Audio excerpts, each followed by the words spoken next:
আমি তোমাদের স্কুলের নতুন ইংরেজি sir. Good morning students. Good morning students. তোমাদেরকে আমি কি গুড মর্নিং করতে বলছি?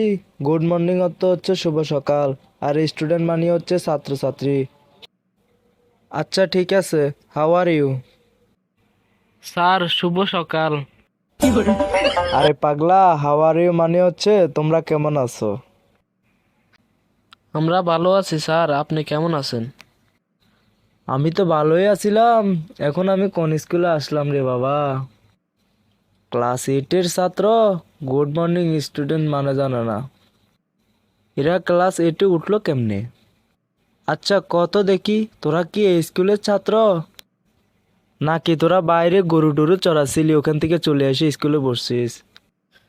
কেন স্যার বিশ্বাস হচ্ছে না? আমরা তো এই স্কুলের ছাত্র।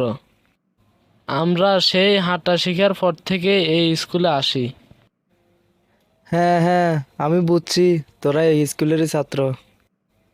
শোন, ক্লাস আজকে এটাই শেষ। আর শোন, কালকে সকালে 4টা করে ইংরেজি শব্দ শিখে আসবি। কথাটা যেন মনে থাকে। Okay sir. এ ছোট, দেখলি আজকে মুভিটা কিন্তু শেষ, হ্যাঁ? অনেক মাস্তি হলো, পানি হলো, হ্যাঁ।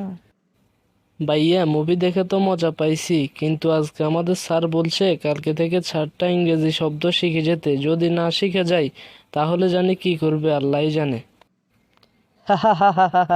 এই জন্যই বলছি, পড়ালেখা বাদ দিয়ে আমার সাথে চল। এই পড়ালেখা দিয়ে কিচ্ছু হবে না। এই প্রত্যেকদিন ইংরেজি সিংরেজি এগুলা ভালো লাগে না, বুঝছিস? হুম।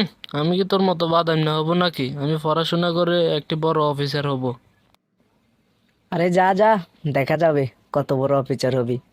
এই লাস্টে আমার কাছে ঘুরে ঘুরে আসবে, বুঝছিস? আরে যা যা, গিয়ে ঘুমাগা। আর সাবা ফিরতে হবে না, কালকে আবার আমাকে স্কুলে যেতে হবে।